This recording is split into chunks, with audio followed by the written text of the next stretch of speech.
El sillón del barbero es uno de los espacios más privilegiados de una ciudad y desde los de Shave the Sailor os descubriremos semanalmente historias que merecen ser contadas, rutas por las que perdernos y proyectos que os sorprenderán, porque Vigo tiene tesoros escondidos y aquí te los traeremos todos.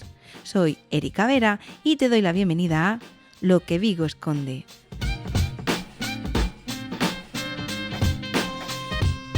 Dumbo, ese tierno elefante de grandes orejas que nos robó el corazón, nos enseñó que las diferencias existen, que las madres de niños como él sufren por el trato cruel que reciben en la sociedad y moverán cielo, tierra y mar por hacer de su mundo un lugar más amable. Pero hace falta un pueblo para criar a un niño y solas no podemos con todo. Dumbo es también una película muy especial para la invitada de hoy. La neurodiversidad existe y nos toca poner sobre la mesa la lucha de muchas familias por romper con mitos y estereotipos porque se protejan los derechos de las personas neurodivergentes o con capacidades diversas. Si hablamos de autismo y de personas autistas, nos vendrán rápidamente a la cabeza personajes como Sheldon Cooper, Rayman, el Dr. Shaun, una representación ficticia del autismo que abre la puerta pero no nos muestra el espectro tan amplio que existe. Porque conoces un autista, pero no conoces al autismo.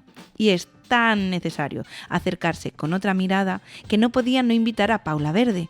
Su proyecto Reconocer la diversidad y el libro que tiene con Ignacio Calderón nos invitan a ver y no mirar de soslayo otras realidades. Además que tiene otros proyectos que nos va a contar y mucha información que necesitamos saber. Bienvenida, Paula. Bueno, muchas gracias por invitarme y nada, que todo lo que has dicho me parece increíble, qué capacidad de expresar, de síntesis. Tan maravillosa. Sí. Capacidad de síntesis. Muchas gracias por invitarme. Gracias a ti y sobre todo gracias por hacerme un huequito para hablar de algo tan importante como es la sensibilización del autismo y otras diversidades. Antes de nada, sobre todo, gracias por el proyecto tan bonito que tienes y por ayudarnos a otras familias a ver con otros ojos y desde un lugar bonito algo que solemos enfrentar desde el miedo y el desconocimiento, sobre todo en las etapas de diagnóstico y los primeros años. Mi mirada te hace grande. ¿Empezó todo aquí? Sí, realmente cuando yo materialicé un poco el proyecto, empecé a hacer fotografías y a hacer publicaciones y la verdad es que yo en mi convivencia con Héctor siempre lo he vivido desde un punto de la fascinación.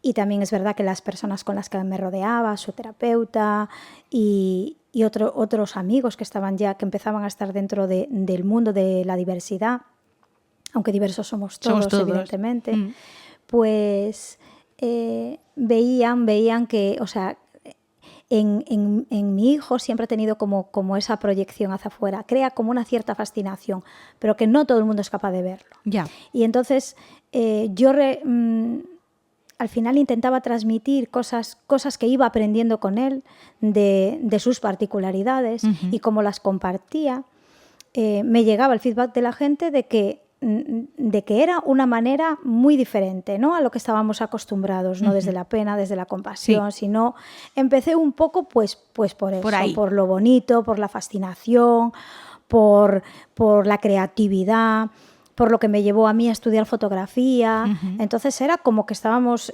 haciendo, digamos, de una situación complicada, reinventándonos y construyendo algo más bonito. Y esto, pues esas publicaciones no se podían quedar así. Ya. Las fui recopilando y luego gracias a un amigo personal que es informático, pues me hizo todo el diseño de la página web, muy acertado a mi gusto. Y bueno, pues todo empezó ahí, empezó a cobrar forma y vida propia. Incluso el nombre de la página, ¿no? Mi mirada te hace grande, que me lo pregunta gente, me dice, es un poco presuntuoso, ¿no? Bueno, dicen, sí, pero, claro. Pero realmente es como, o sea, la manera que tengo de verte es la manera que quiero que te vea el mundo. Sí. Entonces, ese es el mensaje, no tanto. Sí, entiendo. No tanto que yo vaya haciendo grande a nadie, porque no. Es que me parece muy apropiado este matiz, porque al final el relato que tú tienes de ti mismo, y esto ha ocurrido en mi familia con el diagnóstico de mi hijo, después del diagnóstico de mi hijo aparecieron el de mi marido, aparecieron el de mi hermano, aparecieron el mío propio, ¿no? Ciertos diagnósticos que eran una sombra oculta, que tenían unas etiquetas diferentes y de hecho los adultos ahora mismo nos encontramos revisitando nuestra infancia, nuestra adolescencia, nuestra juventud y cambiando el relato. Es que al final el relato que nos contamos a nosotros mismos nos marca. Y no es lo mismo ese relato donde hay un montón de etiquetas peyorativas a que de repente alguien te diga el relato desde otro lado, desde un lado más positivo. Por eso te agradezco tanto el esfuerzo y lo bonito que has hecho, porque de repente, ¿qué falta que hace ponerse en ese lugar? Oye, claro que hay dificultades, hay desafíos y poder ver que se puede ver desde ese lado me parece muy necesario. Sí. Yo creo que ya lo hago de manera inconsciente, sí, claro. Mucho más ahora, pero siempre tuve como esta capacidad, que no es que yo lo diga hacia mí misma, pero la gente le parecía muy interesante ese punto, porque es verdad que yo lo que veía por ahí era en la mayor parte de las veces asociado a la tristeza, a la pena, y las cosas me dicen, es que tú solo cuentas lo bueno. Y yo le digo, es que lo malo ya viene solo. Sí. Y realmente yo, como quiero que la gente vea a mi hijo, o porque se haga respetar y valer como una persona con sus derechos, que esto viene luego, ¿no? Esas reivindicaciones vienen asociadas luego a la defensa de la dignidad del ser humano. Entonces lo malo se vende solo. Vaya. Y entonces ir construyendo poco a poco una imagen en positivo, con sus cualidades, con la necesidad de que las personas formen parte del todo, de que son parte, no una parte. Exacto. Entonces, todo esto a mí me parece sí necesario, porque a mí también me llegó mucho negativo. Entonces, yo les decía, no es que no haya cosas negativas, pero a veces también cuento cosas negativas de una manera que soy capaz de darle la vuelta. Y hay una cosa preciosa, que hay una mamá de... Las etapas educativas para mí siempre fueron importantes, pero en primaria tuvimos una convivencia maravillosa con un grupo de chicos, ahora son chicos, que aún estuvimos ayer, después de 2 años nos juntamos el grupo. Wow. Y hay una mamá que me dice siempre, es que tú nos enseñaste, aunque haya cosas malas, a sacar lo positivo, ¿sabes? Sí. Y es cierto, o sea, no es que yo les enseñara, pero que siempre tenemos que tirar, no es ir por la vida de happy flower, de todo, porque no, pero los detalles, lo que podemos sacar para intentar tirar, para motivarnos, para construir, que siempre hay algo que merezca la pena potenciar. Sí. Y si en aquel sitio, todo lo que, incluso pues en los centros y todo, hay un detalle interesante, el cómo tú lo cuentes y lo transmites, al final... El relato. Vas a contagiar en positivo. Obvio. O por lo menos mi interés es más el contagio en positivo que no crear... Absolutamente. La negatividad. Sí, porque esto que, claro, en ti es innato, ahora hay gente ganando miles de euros intentando enseñárselo en cursos motivacionales a otras personas, ¿no? Entonces, esto es así. El que no tiene esta fuerza innata o esta manera de ver la vida innata, lo ve como un imposible, te pueden ver como naif, como... Bueno, es otra manera, son unas gafas de ver la vida. Sí. Al final es una cosa que si lo tienes innato no te va a costar, pero si no, se puede aprender. Se puede. Y yo creo que muchas veces rescatando las cosas en positivo que hacen otros, es... a la hora de reivindicar, a mí también me ha funcionado ir más siempre con la mano tendida y colaborando. Obvio. Que con la mano en guerra, puñetazo. ¿No? Sí, entonces a veces hay que levantar y dar un puñetazo, pero la mayoría de las veces es, ¡jo, qué bien ha hecho el centro esto, qué maravilla! Entonces ya los tienes más de tu lado. Ya otros han visto eso que parece interesante, que lo pueden contagiar, que lo pueden imitar. Y casi siempre me ha dicho... la gente que me rodea, bueno, es que Héctor ha tenido mucha suerte. Bueno. Y tengo, vale. Y tengo un amigo que es Nacho Calderón, el autor que es conmigo autor en el libro, él es el autor de los textos. Me dice, bueno, la suerte... Se trabaja. Está trabajadísima, vamos. Esto ha sido pico y pala, amigos. Sí, Sí. Un poco sí, porque es verdad que Thor tiene... Y ojo, que no es que hay mucha gente que ha trabajado y que a día de hoy se encuentran pues que sus hijos nunca los han invitado a un cumpleaños, no hay un solo amigo. Yo no digo... En ese sentido yo me encuentro... sí que puedo decir que tengo suerte, pero es verdad que tampoco es una suerte al azar. No. Y yo he pasado muchos momentos muy difíciles en convivencia, que me he tenido que ir de ahí con mi hijo pues a gritos y fatal, y ir en el coche y diciendo el próximo día saldrá mejor. Sí. Entonces, es que es una actitud de vida, vuelvo claro. a lo mismo. Podemos sentarnos y llorar y estar todo el rato enfadados y peleando con el mundo, o podemos pararnos un segundo y decir, bueno, mira, esto es lo que hay y hay cosas que no puedo cambiar. Como es esta frase de, si puedes hacer algo, tienes solución. Si no puedes hacer nada, pues nada puedes hacer. Es que es así de como básico, ¿no? Entonces vamos a intentar siempre sacarle el aprendizaje, lo bonito o la parte positiva, porque siempre la hay, aunque sea pequeñita, y tú decides a qué te aferras. Entonces, eso se entrena. Sí. Y aviso aquí a quien escuche, de verdad, os lo juro, se entrena. Se puede salir de este pozo de negatividad. Ahora que como tú dices, es verdad que hay un montón de... Yo no soy muy fan de los... O sea, por eso, a pesar de mi actitud de vida y de mi... No soy yo muy positivista, Sí, claro. que no de esas corrientes, ¿no? No. Pero sí que es verdad que ante la adversidad he tomado una decisión, y es cómo podemos construir un mundo mejor para mi hijo, por ende a todos los que lo rodean, con lo que nos ha tocado vivir.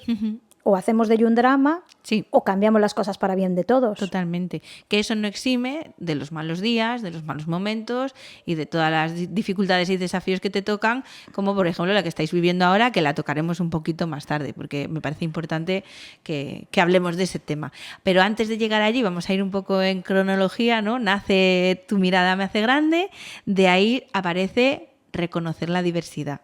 Sí. Reconocer la diversidad es una colaboración, es un libro en el que colaboro con Ignacio Calderón, que es un profesor de la Universidad de Málaga, y aparte que es investigador. Lleva pues un montón de trabajos y libros publicados, y él me propone, tiene un montón de textos hechos relacionados con la diversidad, con una manera distinta de cuestionarnos la diversidad, especialmente el trato del alumnado en las escuelas ordinarias y el maltrato, digamos. Sí. Entonces, ella me había pedido alguna que otra foto para colaborar con él en su blog, y él decía, hay que romper la barrera de las redes sociales. Sí. Vamos a intentar hacer una recopilación de textos, y si tú ves que encaja, entonces, pues estuvimos casi un año entre textos y fotos intentando adaptar hasta hacer una cosa que os gustó. Sí, nos gustó. El libro lo publicó Taedro y la verdad que está, que gustó mucho. Es como, yo siempre digo, ojalá fuera para mayorías, pero siempre es para una inmensa minoría. Y el libro...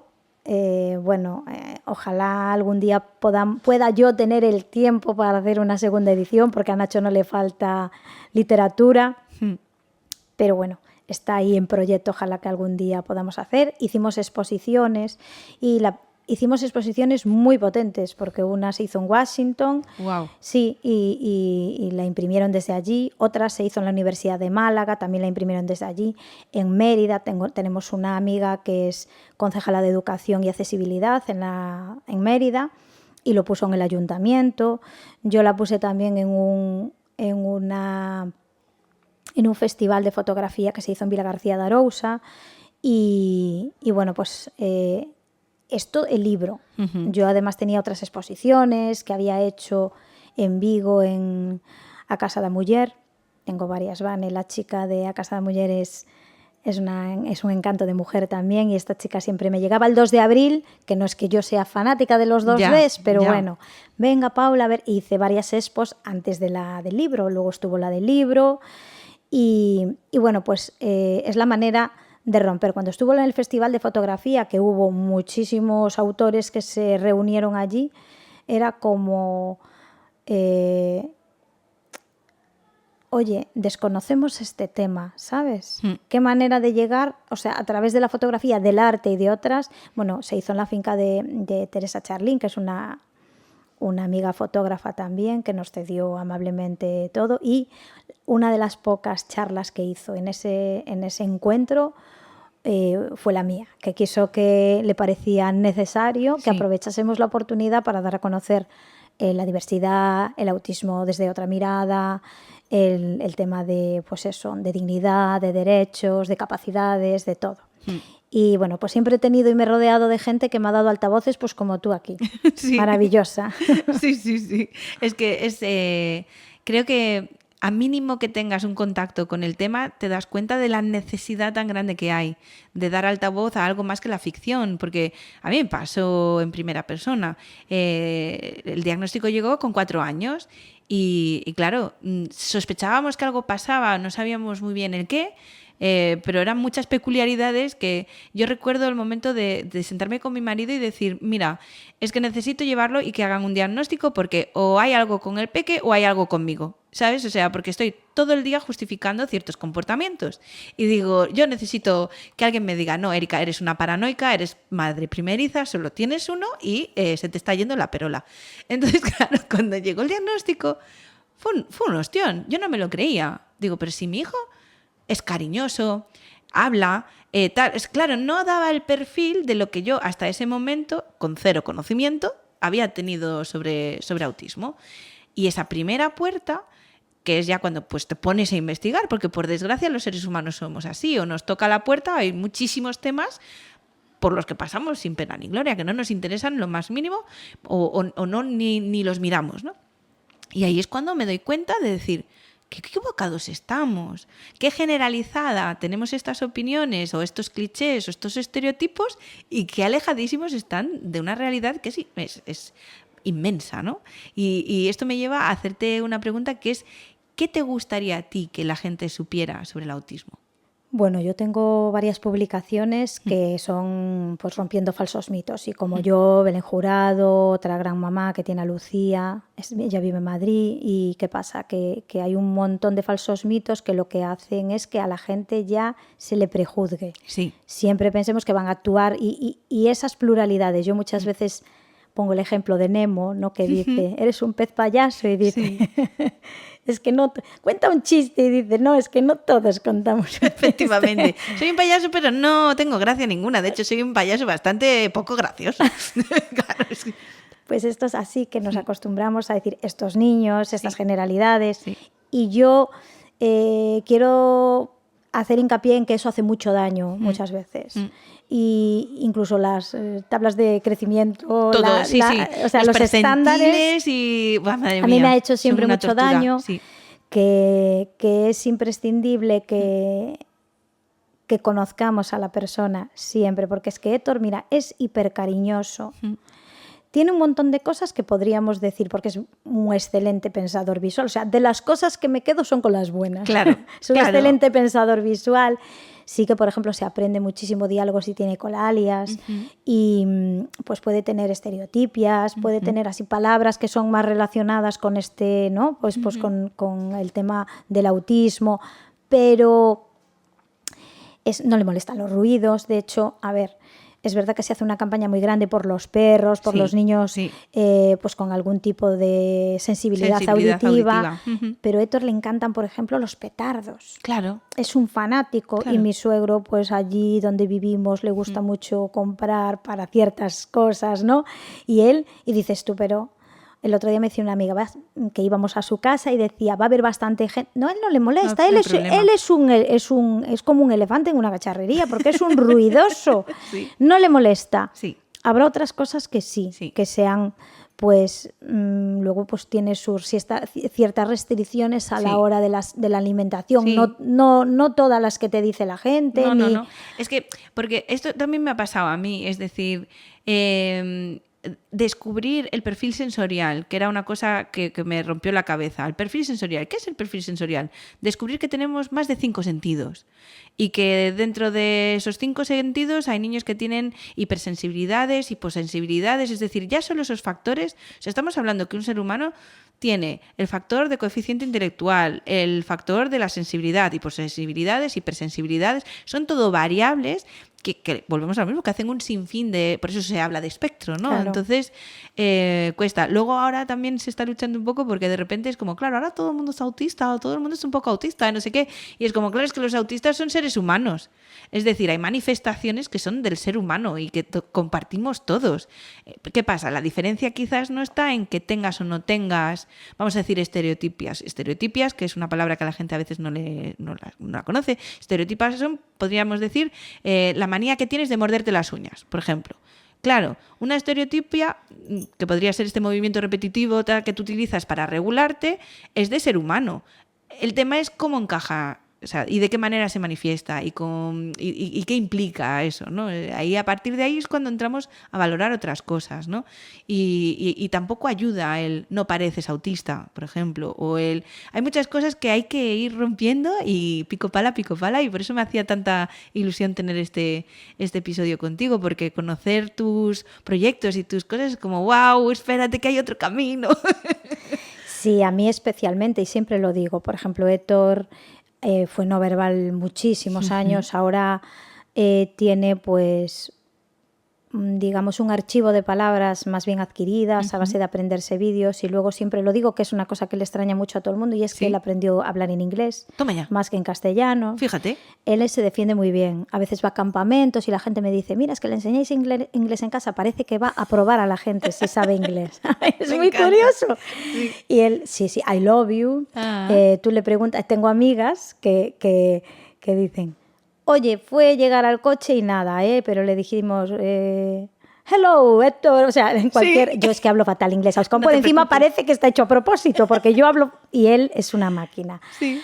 Pero lo que siempre yo un tiempo decía, él es como el código Da Vinci, sí. ¿Sabes? Porque tengo que descifrarlo. Sí. Y él, yo no sé cómo procesa claro. Lo que yo le digo, porque su lenguaje es repetitivo, pero él nunca, a día de hoy, no es capaz de contestarme a preguntas sencillas, porque no sé cómo codifica. Claro. Entonces, el intentar saber cómo codifica y mostrarle al mundo que hay otras maneras de comprender, que no es el lenguaje oral, que no es nuestra forma de entenderlo, eso es algo muy importante y que a mí me ha enseñado mucho y me desmontó totalmente. Todo. Y entonces yo creo que todo esto, por ejemplo, es muy interesante conocerlo, conocer otras mentes, conocer otras maneras de procesar. Sus hermanos tienen claro que no hablamos de autismo, y yo lo dije muchas veces, es como que ellos entienden que su hermano procesa de otra todo manera. Entonces... ya los compañeros de él que han convivido, que saben de pictogramas, de lengua de signos. La lengua de signos no le dio por ahí porque tampoco hay mucho soporte en las escuelas, pero sí tuvo una cuidadora que le enseñó lengua de signos a todos los niños de la clase porque ella sabía lengua de signos, y entonces, o sea, al final hay un montón de cosas de las que nos beneficiamos gracias a esto. Totalmente. Y que esta también me parece muy importante porque conocí otros casos de claro, autismo no verbal, que parece que es que no habla, no habla verbalmente, pero puedes encontrar la manera de que esa persona se comunique contigo perfectamente. De hecho, hay un libro, y ahora no me voy a acordar quién era el autor, pero hay un libro escrito por una persona autista no verbal, pero sí consiguió encontrar la manera de canalizar la comunicación a través de la escritura. Entonces, vuelvo a lo mismo, es que conocemos un autista, pero no conocemos el autismo. Es enorme, es casi inabarcable, ¿no? Cada persona es única, y eso creo que es muy importante. Sí, de hecho Héctor fue uno de los primeros en aprender a leer en la escuela, ¿eh? Wow. Y escribe fenomenal, a mano no. A mano, vale. Escribe horrible, mayúscula, la grafía es muy mala, le cuesta un montón, pero en el ordenador escribe súper rápido. Sí. y aprendió sin faltas de ortografía, porque aprende visualmente visual. sin error. Obvio. Entonces, claro, son una serie de cosas que dices tú, ¿quién es el discapacitado? Claro, es que lo de capacidades a mí me parece bárbaro, porque la capacidad es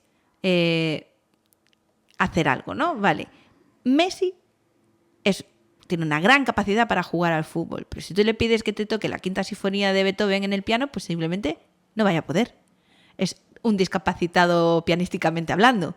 Y seguramente a la pianista le pides que juegue al fútbol y tampoco. Entonces, sí que mi sensación que, claro, nosotros pues mira, llevamos 5 años en este proceso, desde el diagnóstico hasta la fecha, de aprendizaje constante y de descubrimiento absoluto de todo esto, es como, claro, es que creo que en algún momento todas estas palabras antiguas se nos van a quedar cortas. Creo que estamos modificando el cómo comunicamos todo esto, porque cada vez sabemos más, cada vez rompemos más, tenemos más comunicación entre familias, entonces al final tú conoces esto, lo otro, los propios profesionales descubren algo y ese conocimiento llega más rápido, está evolucionando tan rápido que el día de mañana yo no sé si estaremos hablando de autismo, claro, o de TDAH, no, o de tal, ¿entiendes? Entonces, ojalá que claro, no. Hablaremos de que los seres humanos somos neurodiversos y dentro de esa neurodiversidad hay 1000 facetas a tener en cuenta. Sí. En la escuela tenemos que entender que todos los niños, tengan un diagnóstico o no, también tienen su perfil sensorial, que sería súper interesante que se lo hicieras,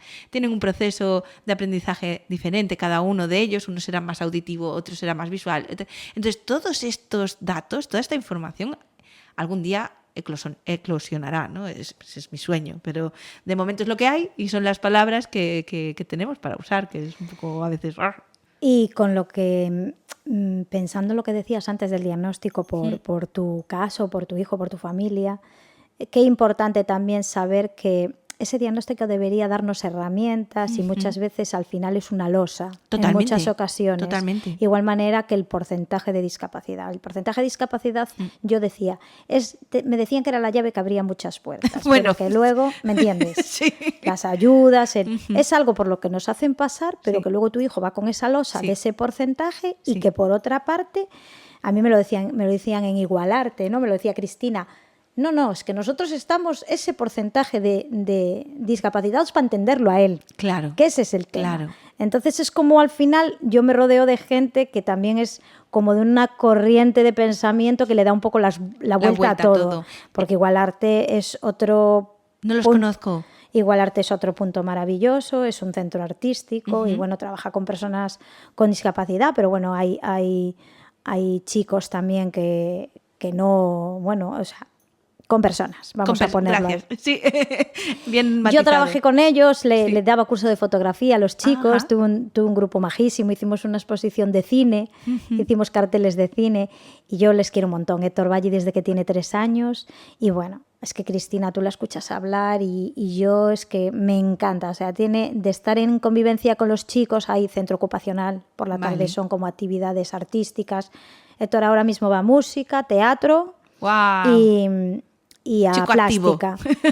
Claro. Y porque hay esto, porque yo si lo meto en una escuela de música me lo mandan a los 2 días para casa. Sí. Esta otra. Es que esto ha sido mi gran lucha. Es una, darme cuenta que esto de los grados, que esto también habría que aclararlo, los grados de autismo no es porque sea más grave o menos grave, porque no es una enfermedad. Este mensaje me gustaba dejarlo aquí. Totalmente. No es una enfermedad, no es por la gravedad, sino por la necesidad de apoyo que necesitará esa persona, ¿no? Entendiendo que grado 1 es que no necesita demasiado apoyo, grado 2, bueno, pues a lo mejor aquí ya hace falta más apoyo, grado 3 necesita muchísimo apoyo. Y ahí cuando tú te das cuenta de eso, dices, es que realmente esto de los grados no es para la persona, es para el entorno. Son herramientas para que el entorno se adecue o demás. Y digo, qué triste, porque a mí cuando me dicen, Erika, tienes diabetes, por ejemplo, yo no tengo diabetes, ¿no? Pero si me dijeran mañana tienes diabetes, es para mí. Esa información no es para nadie más. Es para que yo sepa que me tengo que cuidar lo que me alimento, Con el autismo, a nosotros lo que nos ha pasado es, nos dan una referencia para que los demás tengan en cuenta, pero a ti te dejan en el vacío absoluto. Sí, es que discapacitante es el entorno al final. Totalmente. Totalmente. Es otro concepto. Se puede ver desde el punto de vista tanto el autismo como cualquier diversidad funcional de toda, sí. Desde el punto de vista médico o desde el punto de vista pues social. ¿no? Y al final es que el entorno es el que discapacita a las personas. Y esto es una reflexión muy interesante que no la hace todo el mundo y que tú me alucina que ya sabes, pues con tan poco tiempo tal vez, y que tengas, digamos, esto que da gusto. Que da gusto, sí, porque hay muchas veces que hay gente que se acerca al autismo o a tu caso desde una perspectiva que al final pues un poco tú no puedes mostrarlo todo, y estar hablando ya en estos términos es que ya la persona que tengo delante, que eres tú, ya está en un punto muy interesante. Claro, porque a mí todo esto me llevó a hacerme muchísimas preguntas y soy una persona que necesito saber el porqué de las cosas. La típica niña de pesada, pero ¿por qué? Claro, pues esa era yo. Y claro, había muchas cosas que no tenían sentido. Yo me acuerdo en el colegio, la lucha todos los días al recoger al niño, las quejas que habían, y era como, vamos a ver... Esta era mi reflexión. Yo le decía, pero vamos a ver, si mi hijo fuera cojo, ¿tú me dirías que es que en clase de gimnasia no ha corrido recto los 100 metros en el tiempo establecido como los demás? No, ¿verdad? Si mi hijo fuera en silla de ruedas, ¿tú le dirías, Aiden, es que tienes que levantarte y correr? Tampoco, ¿verdad? ¿Por qué me estás dando estas obviedades? Ya con el diagnóstico puesto sobre la mesa, ¿no? Es como, mi hijo es autista. Es decir, hay ciertas cosas que, claro, yo no sé dónde está el límite, entonces tampoco puedo asegurarte lo que va a poder hacer o no va a poder hacer. Yo trabajo como que él va a poder hacer lo que sea que pueda hacer. Intento no limitarlo, ¿no? Sin límite. Entonces, pero sé que lo hay, en algún sitio está, no lo conozco y tal. Entonces, a lo mejor hay cosas que tú le estás pidiendo que no van a poder ser nunca. A mí me pasaba porque yo decía, a ver, ¿qué es lo que no entiendes de...? Porque me dices que no acepta las normas. Y yo, ¿qué parte no entiendes de que esto forma parte de su yo? Exacto. Entonces, a lo mejor tienes que buscar estrategias para que él se haga de alguna manera con esas normas. Yo le llamo el manual de instrucciones, ¿no? Yo, el conocimiento que tengo de mi hijo me da pues cierta facilidad para decirte, mira, con Aiden lo que mejor funciona es anticipación, no sé qué, Yo te doy como una especie de manual de instrucciones que a mí en casa me funciona, aquí es otro ambiente, lo desconozco totalmente, no soy profe, no puedo hacer tu trabajo, pero bueno, yo creo que si vas por aquí te va a resultar más fácil. Y luego no me hacen ni caso. Entonces de repente te encuentras con que te hacen un reclamo y dices, claro, vale, le avisaste con anticipación, le ayudaste, es total, no.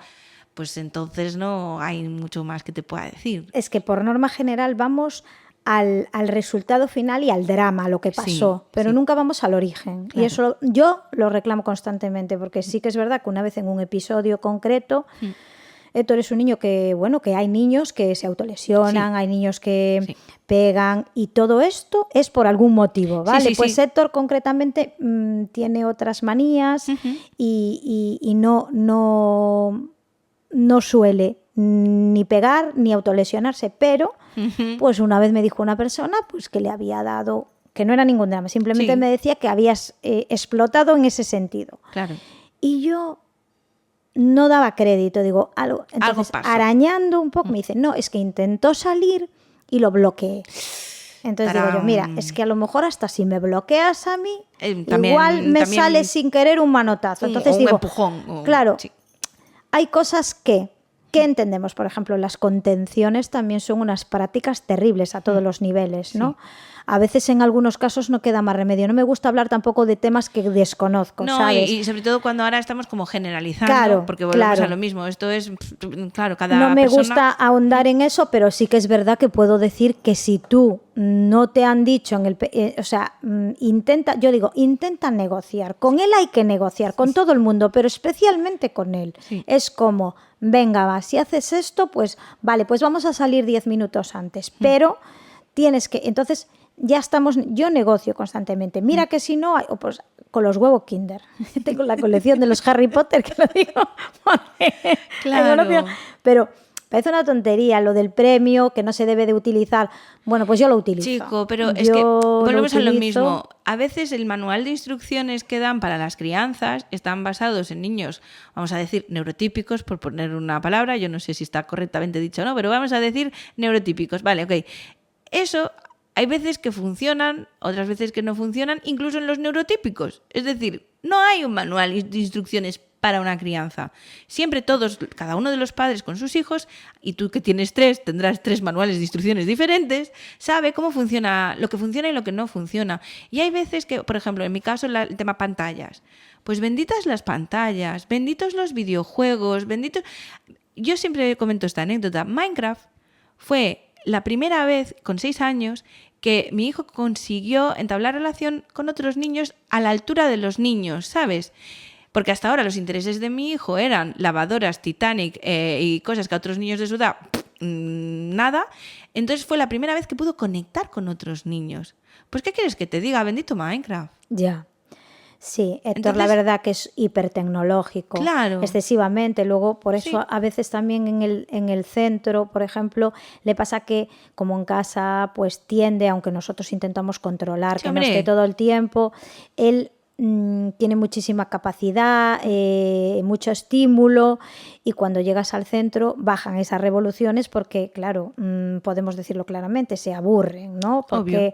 no está todo preparado para toda la diversidad y ellos no tienen otras alternativas, Es ¿no? Entonces complicado. tenemos que intentar trampear y buscar estrategias, de ahí que sea importante la comunicación con la familia, Sí. porque si luego utilizamos métodos que no son favorables, podemos acabar que te dé, pues eso, sin querer, que Sí. no ha pasado nunca y te pasó a ti. Claro. Es que eso también es súper importante, el comunicar, que haya un buen puente entre colegio, familia y demás. No me quiero despistar, porque me meto en este tema y me voy, porque hemos hablado de reconocer la diversidad y luego hay otro proyecto que me pareció fantástico, que es el tema de la guía, quererlas crearla, el docu, que recibisteis un premio de la ONU. Y digo, esto tienes que contarlo. Sí, sí. Los chicos, saber quererlas crearla es una plataforma, un movimiento, muy difícil de describir. Vale. Un grupo de radicales, que nos llamamos radicales desadaptados, imagínate qué grupo Bien, tan guay. bien. Nos juntábamos mucho en la época de pandemia, muchas conexiones de distintos puntos de España, y empezó a crearse algo maravilloso. Empezó la idea de un documental, ese documental está un poco el hilo conductor, la historia de Rubén Calleja, que fue en su día expulsado de la escuela ordinaria por tener síndrome de Down, y que sus padres llevan una lucha titánica y ya ganaron, vamos, ya le ha dado la ONU la razón, el Comité de los Derechos para las Personas con Discapacidad pues también, y son un referente para nosotros. A raíz de su historia hilamos historias de vida entre las que salimos nosotros, pero aparte de eso hubo como distintos grupos de trabajo, gente muy activa, y ahí salió la guía de los estudiantes, que son adolescentes que han hecho una guía para a otros adolescentes, que se llama Cómo hacer tu escuela inclusiva. Maravilla. Y esta guía ya recibió, o sea, ya tuvo una mención en Chicago el año pasado, que ahí no fuimos, y este año nos fuimos a Nueva York, a la ONU, a recibir un premio por el Día del Síndrome de Down, que leyó nuestra querida Indira el discurso con Malena, y fue, bueno, espectacular, Wow. porque menudo momento. Hombre, es que qué reconocimiento, ¿no?, a esa labor. Sí, es una guía maravillosa. Yo os invito, está todo colgado en la página. Quererlas Crearla tiene su propia página en donde se ve, pues están todas las guías, las conversaciones, historias de vida. Se puede. Es que yo este Tiene muchos material, recursos. Adivina quién va a ir al colegio corriendo a decir, mira qué cosa tan guay por aquí, vamos a colarlo, porque este es el gran tema. Claro. Este es el gran tema. Escuelas inclusivas. En teoría, deberíamos tener todos colegios ya donde se incluyen a todo tipo de diversidades funcionales, de discapacidades, lo que sea que haya. Una escuela única, digamos. Debería haberla, ¿no? Y en cada escuela debería haber unos apoyos. ¿Y qué nos encontramos en la realidad? que o no las hay, o las hay mal, o te las quitan, que es vuestro caso, y además estáis movilizándoos con esta campaña de, no lo quiero decir bien, menos favores, más derechos, ¿cierto? Sí, totalmente. ¿Qué os ha pasado? Pues bueno, primero voy a matizar, porque aparte luego me gusta. Partimos de que es un derecho de todos los alumnos. Y luego, que yo no estoy pidiendo, por ejemplo, recursos para Héctor, estoy pidiendo para el centro, Exacto. para todos. En tanto en cuanto él esté con más soporte, todos van a estar mejor atendidos. Obvio. Entonces el centro tendrá más recursos, los docentes podrán realizar su trabajo más a gusto, menos estresados, que hoy nos lo decían en el instituto. Entonces, cuando entró en primero fue maravilloso. El año pasado lo pasamos bastante mal por una serie de circunstancias que él lo notábamos pues, precisamente que se aburría, que quería salir de clase. Intentamos canalizar todo eso. Dame un segundo que estamos hablando de primero de la ESO, ¿verdad? Claro, vale. Primero de la ESO muy bien, segundo nos costó más. Y ya ahí empezó, bueno, pues qué hacíamos, qué no hacíamos. Bueno, nosotros continuamos en nuestra línea con nuestra filosofía. Tercero de la ESO, cuentan con el niño y nos dice el jefe de estudios nada más empezar que Héctor forma parte de la clase con sus amigos, que fue sin ningún amigo al instituto porque todos sus amigos fueron a otro. Y nosotros quisimos ir al Instituto de Valadares porque considerábamos un referente y pudo entrar, que no es fácil tampoco. Y ahí hizo amigos también, tiene un grupo de amigos maravilloso. Entonces, nosotros nos agarrábamos a esos pilares, claro. al desarrollo humano, sí. a crear sociedades, que es a lo que se va a la escuela, no a crear máquinas para trabajar, que es lo que realmente se quiere sí. Que entren por este molde, no. Sí. Entonces, me dicen este curso que tienen, me dicen el 24-25 que tienen la mitad, le han reducido a la mitad. Tenían docencia compartida en algunas aulas en las que no está mi hijo, o sea, si el recurso se lo recuperan, es para todos. Solo tienen una orientadora para 600 alumnos y una animalada, esto todos los institutos, Yeah. Una animalada de burocracia, de becas NEAE, de... La orientadora que entró me decía, me tuve que meter una semana entera solo y sin conocer a nadie. Ella tiene que estar trabajando con los chicos y solo se dedicó al papeleo. Wow. Entero. Una semana entera porque llegó una nueva, ¿no? Y están escrituradas 2. Y aún por encima de las 4 PTs que había para atender a todo el alumnado, pues hay 2. Ajá. Y esto quiere decir, más que nada para ver si te entiendo bien, al centro es al que le han retirado la mitad de los recursos de apoyo, ¿no?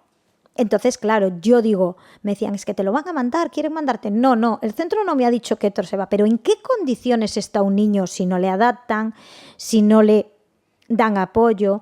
Héctor no sigue las clases, digamos, como los demás. Puede seguir los mismos contenidos, pero necesita una adaptación, necesita que se preparen unos materiales, que se crea un itinerario paralelo para seguir, que le hagan todo más visual, que a veces pues incluso salir en determinados... Si no tiene, él tiene una ATE, una cuidadora, que la necesitaría el centro para más niños, pero él es un niño que demanda bastante y en estos momentos pues pasa muchas horas con él, pero es que una ATE o una cuidadora hace funciones de lo que es, no puede excederse en sus funciones, aunque a veces lo harán, y no tiene formación de pedagogía terapéutica, ni de crear materiales, ni de docencia, o sea, no tiene una formación, no puede suplir y no debe porque no es su función.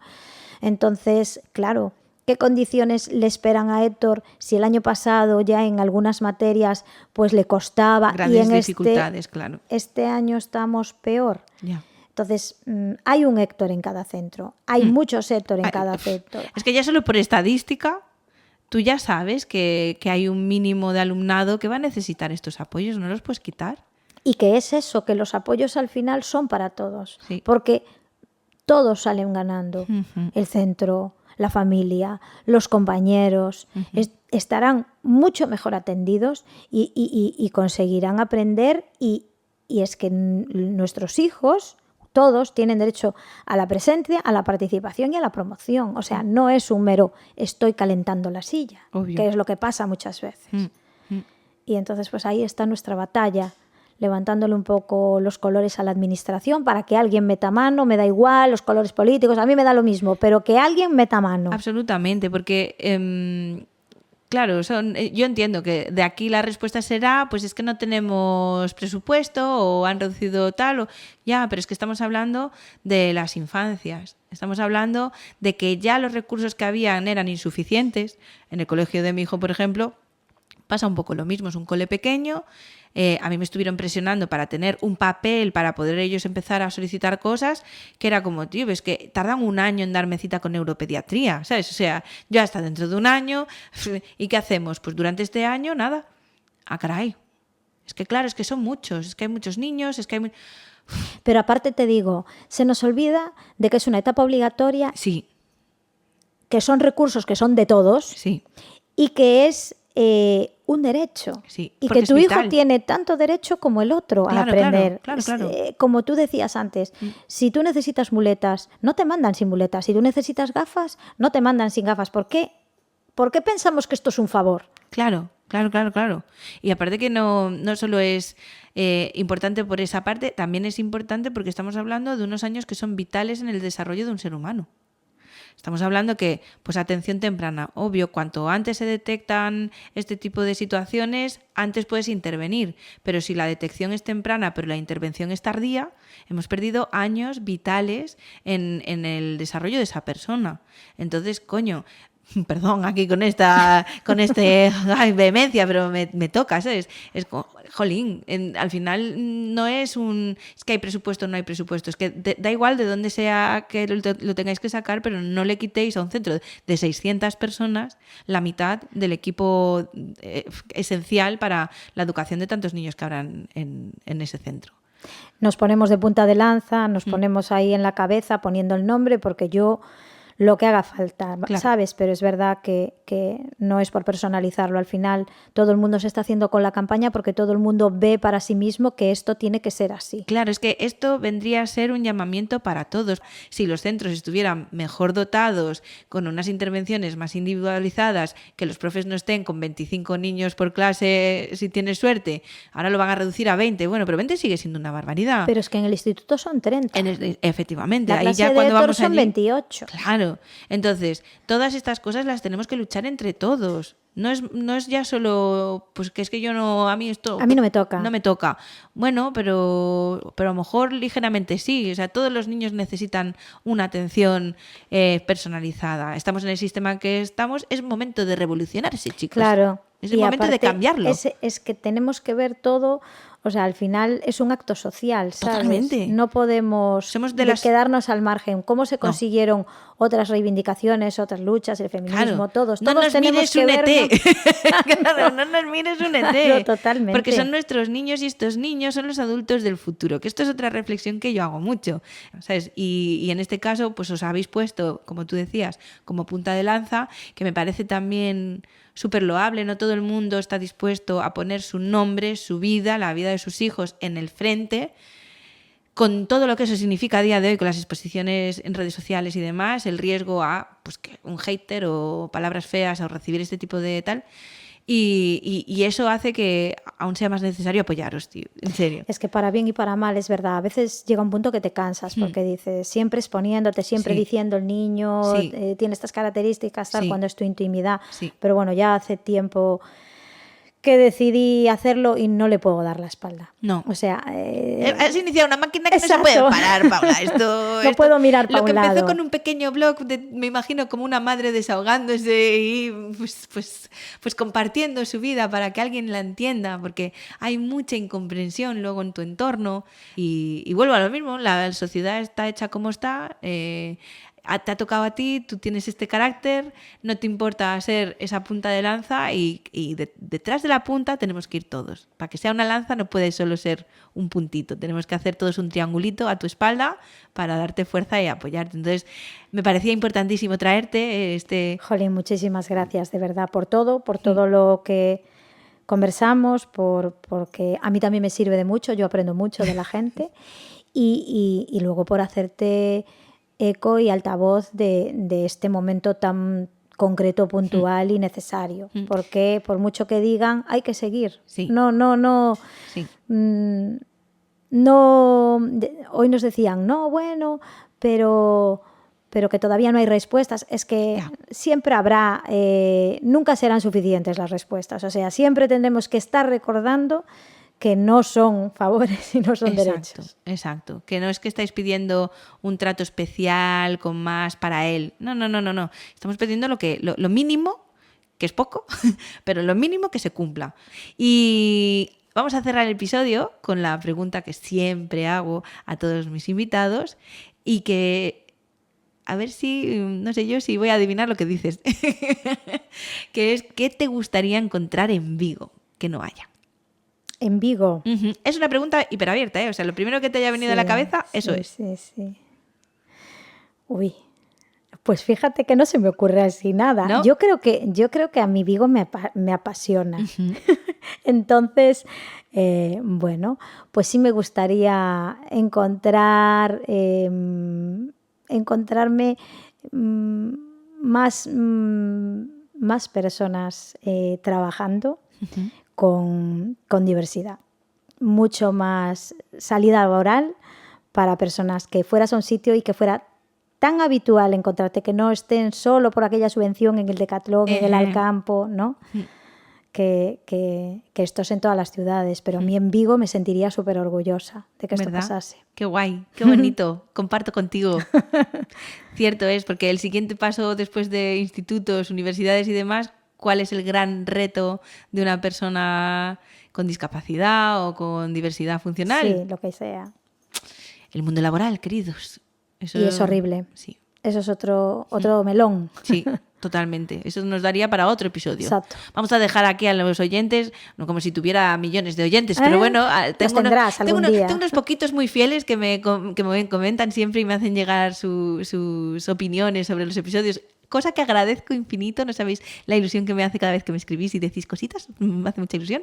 Que si les ha gustado esta temática y les apetece escucharte de nuevo, nosotras quedamos otro día y abrimos el melón ya sabes del mundo que, mira, laboral. Poco tuviste que insistirme, ¿eh? Es cierto, fue fácil traerte, fue fácil. De hecho, lo agradezco muchísimo porque me puedo imaginar la vorágine diaria que tú tienes, son 3 hijos, adolescentes ya, los 3. Los 3 en instituto. El pequeño entró este año en primero. Madre mía, tú ya estás ahí a tope de Ahora hormonas. Ya solo pienso en instituto. Claro. Entonces agradezco de verdad muchísimo. Espero que quienes nos hayan escuchado hasta ahora, que por lo menos hayamos podido abrir nuevas puertas de conocimiento o que les pique la curiosidad para seguir investigando, porque de verdad todo este tema... Al final, a la que arañas y arañas descubres muchísimas cosas, es un tema infinito y un tema maravilloso y que, oye, si esto ayuda a que el Instituto Valadares tenga más apoyos, oye... Objetivo conseguido. Doble objetivo conseguido. Efectivamente, no prometo nada. Si conseguimos que las personas se cuestionen cosas sí. y que le pongan los recursos al centro, totalmente, pues nos vamos a cenar de hecho, fuera. Vamos a invitar a que por lo menos se hagan una story con menos favores, más derechos, con los hashtags que estáis utilizando para esto. Sí, no sin Héctor, eso luego cada uno puede hacerlo. Derechos no favores, uh-huh. Y también utilizamos uno de mi amiga Belén Jurado y no pasa nada. Porque tiene una campaña muy grande de estamos sufriendo esta injusticia y no pasa nada. Totalmente. Entonces, estos hashtags importantísimos, porque queráis que no, si hacemos ruido entre todos, mira, es tan fácil como hacer una story con unos hashtags y hacer un poquito de ruido, publicaciones Totalmente. Y demás. Mira, quizás empiecen a llamar la tele, empiece a llamar un periódico, empiecen a movilizarse y a lo mejor llegamos a quien tenemos que llegar para que haga algo, que es lo que tiene que hacer. Sí, a molestar y hacer ruido por lo menos. Por lo menos, exacto. Así que nada, gracias, Paula. A ti, de verdad, ¿eh? Un placer absoluto. Ahora entiendo por qué Rebe me dijo, tienes que conocer a mi prima. Ay, sí, gracias a, no sé si puedo decir, pero a Rebe, sí, que es mi prima, que la quiero mucho, claro y que es maravillosa. Sí. Y que, bueno, que es amiga tuya. Exacto. Ahora ya queda hecho. Y gracias a vosotros por escucharnos, por haber llegado a este minutaje. Habéis visto qué tesorazo tenemos en Vigo. Y os invito a que la semana que viene descubráis uno nuevo. ¡Chao, chao! Ahora sí.